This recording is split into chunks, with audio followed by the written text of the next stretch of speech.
Halo, selamat pagi. Hari ini hari Jumat, pukul 11 siang. Bertemu kembali di video kolektor saham. Kali ini saya mungkin tidak membahas spesifik tentang suatu emiten karena hampir seluruh emiten yang saya pantau atau yang saya miliki tetap pada track, masih seperti sebelumnya, seperti BBRI masih koreksi dan Big Bang lainnya juga masih koreksi. Hanya ada Astra International yang masih saya tunggu laporan keuangan kuartal 4-nya. Oke, kali ini kita membahas sebuah hal yang belakangan ini lumayan bikin heboh ya, Danantara. Tapi di sini saya tekankan di awal, saya bukan membahas dari sisi politik. Saya juga bukan ingin mengkritik secara langsung.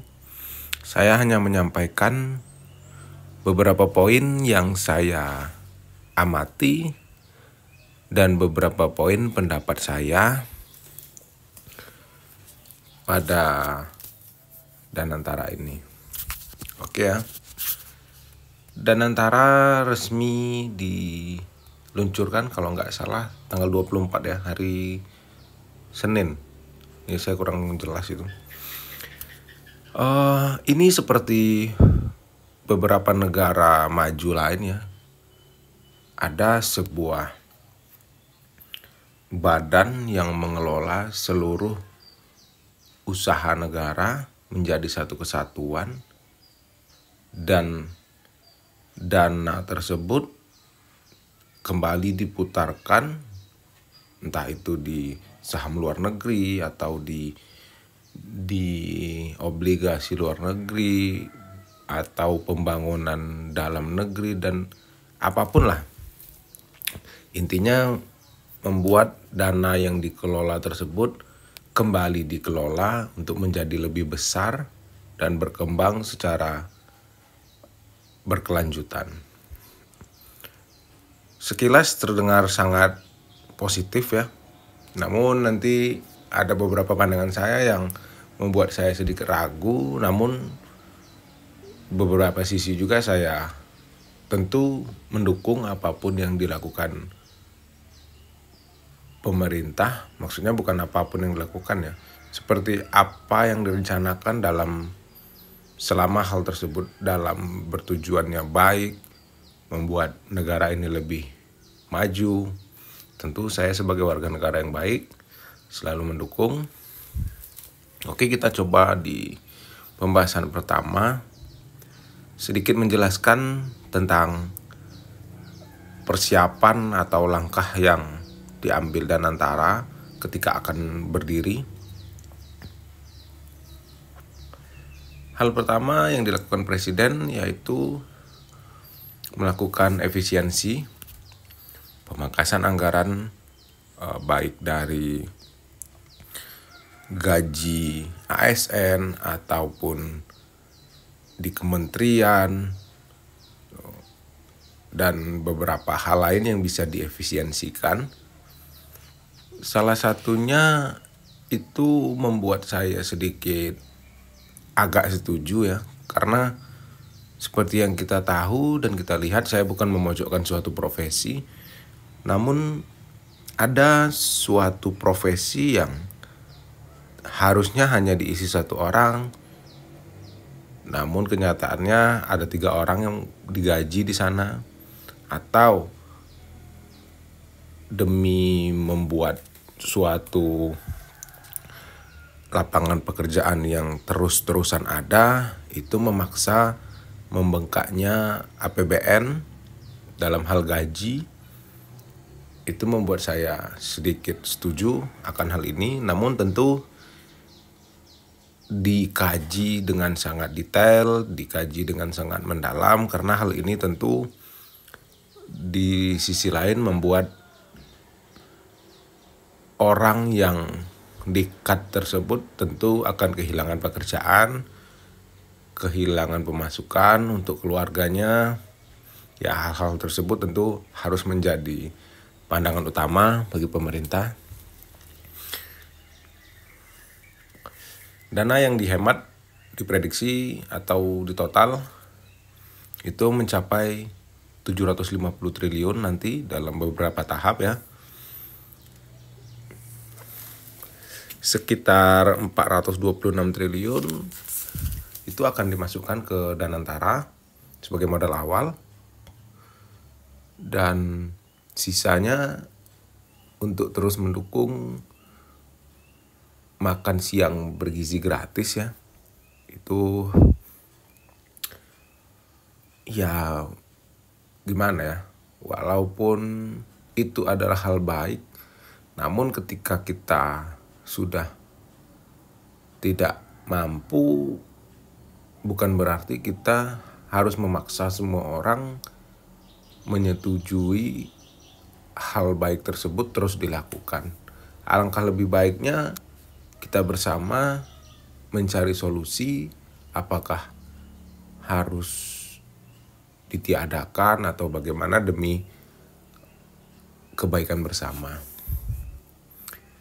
Lalu yang kedua, pada tahun-tahun sebelumnya dividen dari BUMN terus disetor kepada negara, di mana tahun terakhir itu mencapai sekitar hampir 300 triliun ya. Di mana sebelum-sebelumnya seluruh dana tersebut itu masuk ke dalam APBN, penerimaan negara ya, dan digunakan untuk segala keperluan negara seperti yang kita sebutkan tadi, ada gaji ASN, ada pembangunan dan lain-lain.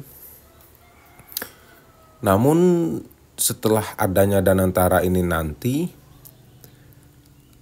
ada hal yang membuat saya sedikit cemas ya.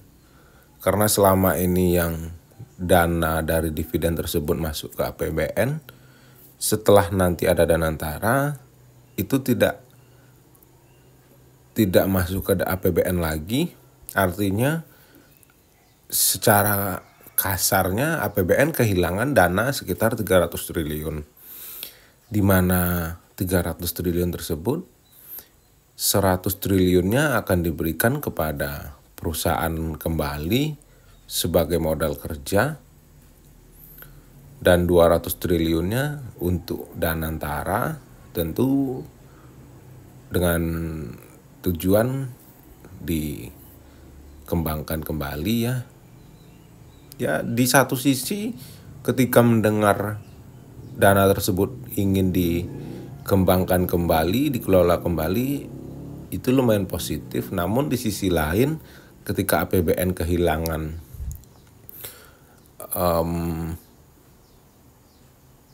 supply yang biasa dia dapatkan, tentu akan mengakibatkan sebuah gejolak, sebuah transisi yang juga tidak mudah. Jadi ya ini sedikit mencemaskan ya bagi saya. Salah satu hal yang membuat saya agak tidak setuju. Selanjutnya menunjuk mantan presiden, ormas keagamaan, dan ada satu lagi tuh saya belum sempat tulis sebagai pengawas. Ini juga agak sedikit rancu ya menurut saya, karena ibarat Anda katakanlah Anda orang pintar di bidang ekonomi ya, S3 katakanlah, lalu Anda disuruh mengawasi sebuah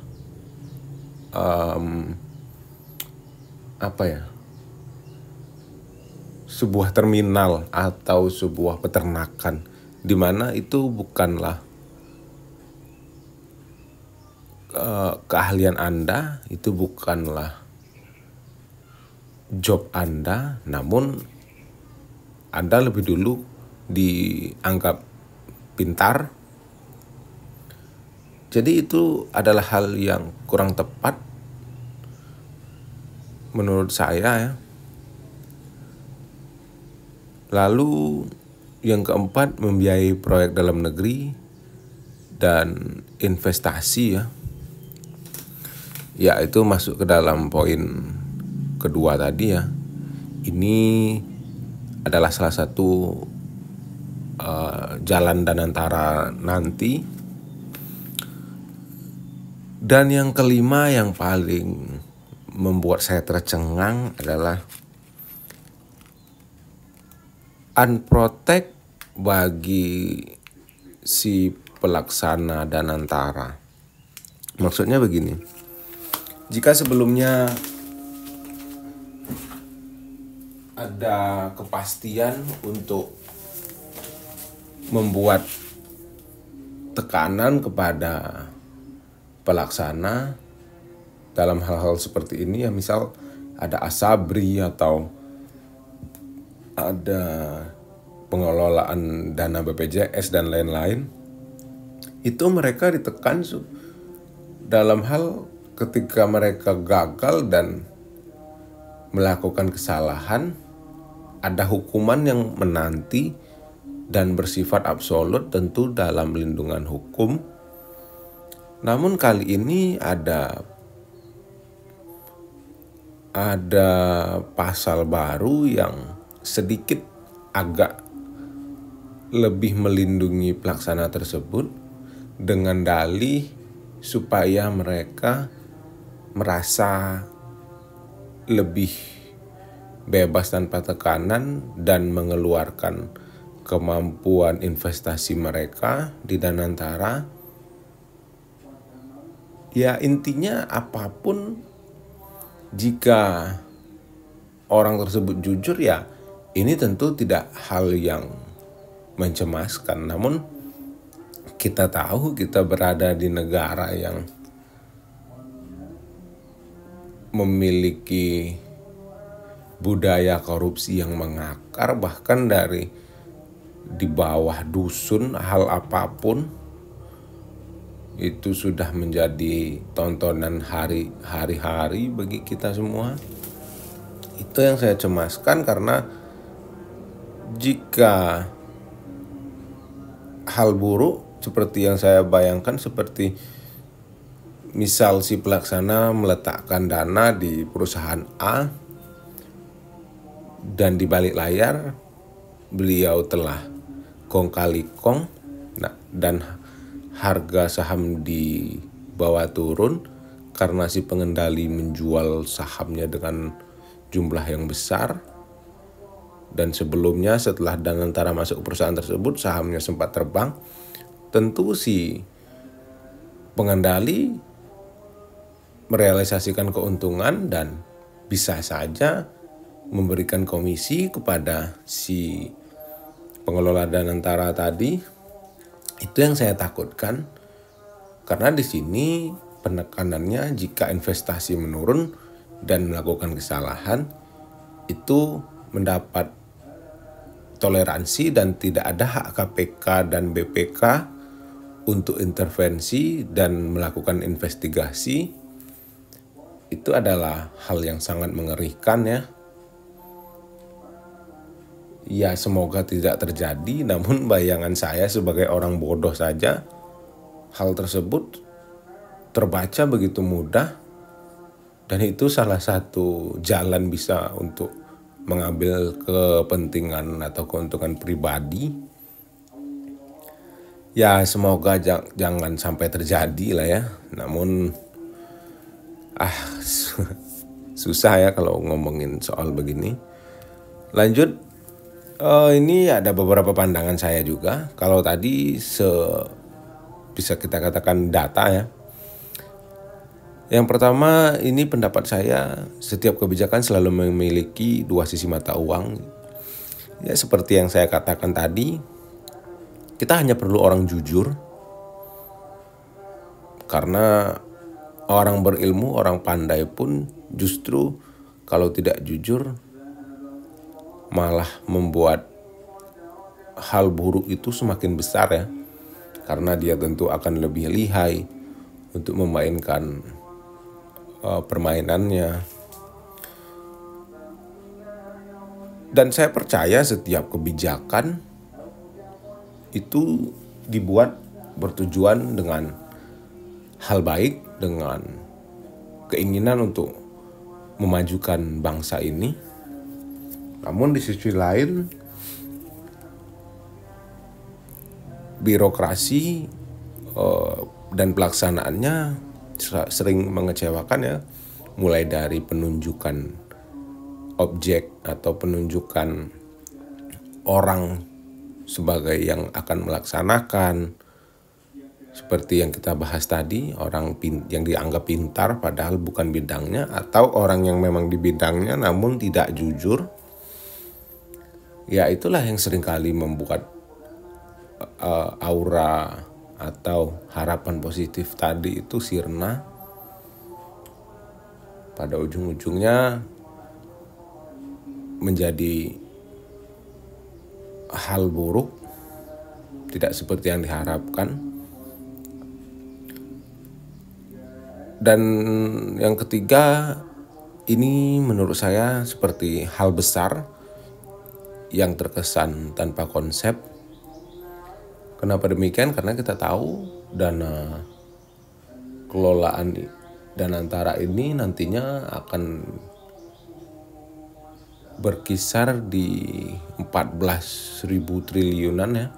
Itu sangat dana yang sangat besar, aset yang sangat besar. Dan kita bahas tadi sebagai pengawasnya saja adalah mantan presiden dan ormas keagamaan. Tentu ini seperti menunjuk anak paling bandel di sebuah kelas sebagai seksi keamanan. Kurang lebih analoginya seperti itu ya, karena ini adalah hal yang harusnya menjadi keseriusan besar. Setiap posisi itu harus dikunci dengan kekuatan hukum, supaya kita sebagai rakyat yang sebagai tuan rumah dan raja yang seharusnya juga tenang dan sangat mendukung harusnya jadinya. Ini seperti kita hanya sebagai penonton, dan suka tidak suka kita harus mendukung apa yang menjadi keputusan, sementara semua aset dan apapun yang ada di sana adalah milik kita sebagai rakyat. Ini juga sebuah kekecewaan pribadi ya atas pendapat ini ya. Sekali lagi ini semua hanya pendapat ya. Saya tidak orang politik dan saya tidak ingin membahas politik terlalu dalam. Lanjut, yang keempat, kekacauan transisi pada APBN ya, yang tadi kita bahas ya, di mana dividen dari BUMN yang sebelumnya masuk APBN dan sekarang tidak ada, tentu akan menjadi sebuah hal yang harus dibiasakan, kebiasaan baru yang harus diadaptasi, harus dibiasakan oleh APBN. Dan nanti saya nggak tahu gimana teknisnya, entah ada dana pengganti atau sumber baru, itu saya juga belum dapat info ya. Lalu yang kelima, situasi dan kondisi tidak tepat dan terkesan diburu.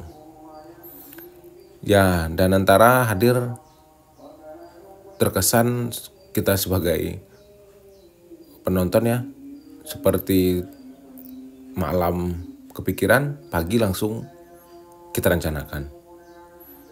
Minggu depan langsung kita sahkan.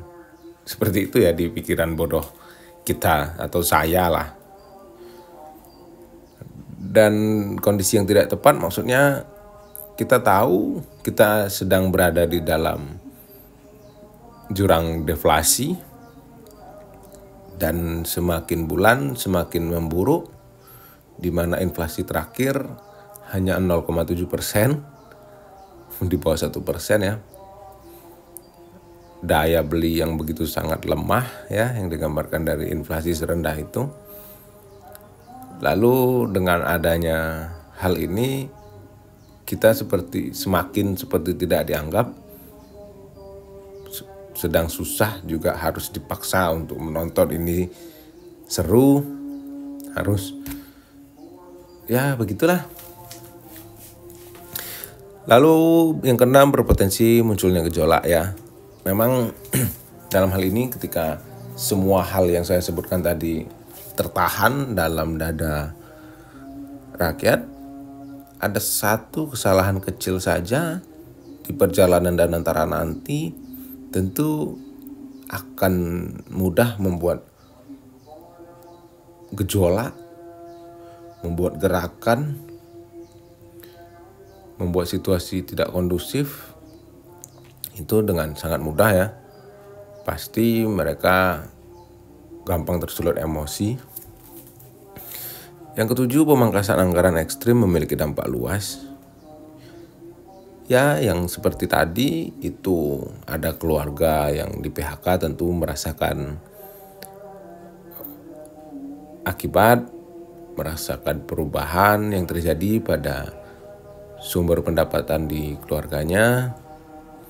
Tentu akan menjalar ke pedagang-pedagang sekitar,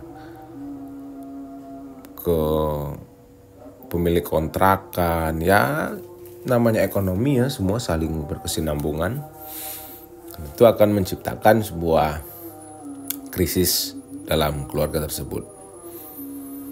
Yang ke-8 yang paling gong ya, pecahnya mega korupsi, rekor mega korupsi yang sebelumnya yang terakhir timah ya. Ya jika memang Danantara berakhir seperti lagu-lagu investasi sebelum-sebelumnya, tentu korupsinya tidak sedikit, tentu kasusnya tidak kecil. Semoga tidak terjadi. Saya sangat berharap. Sebenarnya saya nggak neko-neko ya. Yang saya harap saya tidak berani berharap Danantara ini sukses besar yang membuat Indonesia maju ya. Saya nggak berani sejauh itu. Saya hanya berharap Danantara tidak dikorupsi. Sesederhana itu ya.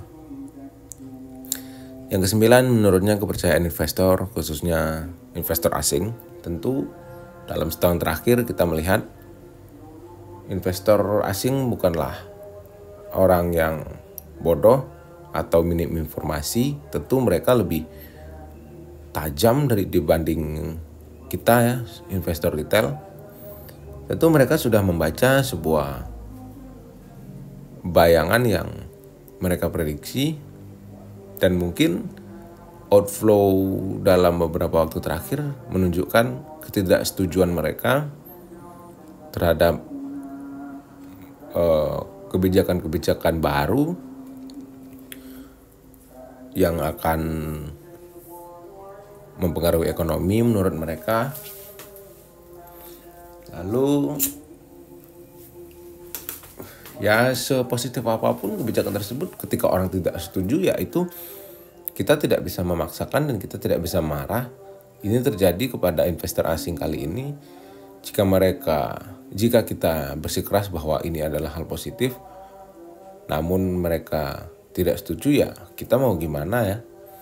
Mereka mau jual semua kepemilikan saham mereka di Indonesia, ya itu juga hak mereka. Itu tidak bisa kita kontrol dan bukan kuasa kita. Dan pemerintah pun bahkan tidak bisa berkata apapun. Ya pada intinya semoga Danantara berjalan dengan baik. Ya kalaupun ada bonus tentang harapan Danantara ini melejit dan sukses besar, ya kita sangat bersyukur. Namun saya tidak berani berharap sejauh itu. Saya hanya berharap Danantara ini tidak ada kasus, berjalan sesuai rencana. Sekali lagi saya tekankan, semua yang saya sampaikan pada video ini adalah opini saya. Bisa salah, bisa benar data-data yang saya bawa. Namun 80% ya semua yang saya tulis di sini adalah opini dan asumsi saya. Saya tidak fokus kepada sisi politiknya, saya hanya fokus kepada Danantara. Oke, sampai bertemu di video selanjutnya. Semoga Indonesia membaik, inflasi membaik, dan ekonomi terus bertumbuh. Terima kasih sudah menonton. Sampai